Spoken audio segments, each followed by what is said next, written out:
Hello friends, ನಾವು ಇವತ್ತು unboxing ಮಾಡೋಕ್ಕೆ ಹೊರಟಿರೋದು ರೀಚಾರ್ಜಿಂಗ್ ಏರ್ ಕೂಲರ್ ಫ್ಯಾನ್. ನಾವು ಇದನ್ನು ರಿಮೋಟಿಂದನೂ ಆನ್ ಮಾಡ್ಬೋದು.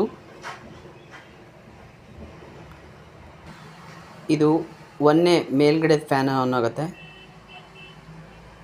ಇದು ಕೆಳಗಡೆಯಿಂದ ಫ್ಯಾನ್ ಆನ್ ಆಗುತ್ತೆ. ಇದು ಮೇಲ್ಗಡೆ ಇರೋದು ವಾಟರ್ ಸ್ಪ್ರೇ ಮಾಡುತ್ತೆ. ಇದು ಹೀಗೆ ಏರ್ ಬರ್ತಾ ಇದೆ, ಇಲ್ಲಿ ಕಾಣಿಸ್ಬೋದು. ಸ್ವಲ್ಪ ಸ್ಪ್ರೇ ಆಗ್ತಾ ಇದೆ, ಸೈಡಿಂದ ಬರ್ತಾ ಇರುತ್ತೆ. ಈಗ ಕಾಣಿಸ್ತೆ ನೋಡಿ. ಈಗ ನೋಡಿ ಕಾಣಿಸ್ತಾ ಇದೆಯಲ್ಲ, ಈ ಥರ ಸ್ಪ್ರೇ ಆಗುತ್ತೆ, ಏರ್ ಕೂಲರ್ ಆಗುತ್ತೆ. ಇದು ಆ ಕಡೆ ಈ ಕಡೆ ರೊಟೇಟ್ ಕೂಡ ಆಗುತ್ತೆ.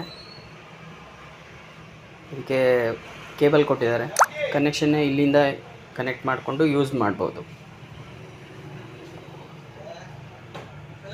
ಈ ಬ್ಯಾಟ್ರಿ ಬ್ಯಾಕಪ್ ಬಂದು 1 hour ಬರುತ್ತೆ ಅಂತ ಹೇಳಿದ್ದಾರೆ ಕಂಪನಿಯಿಂದ.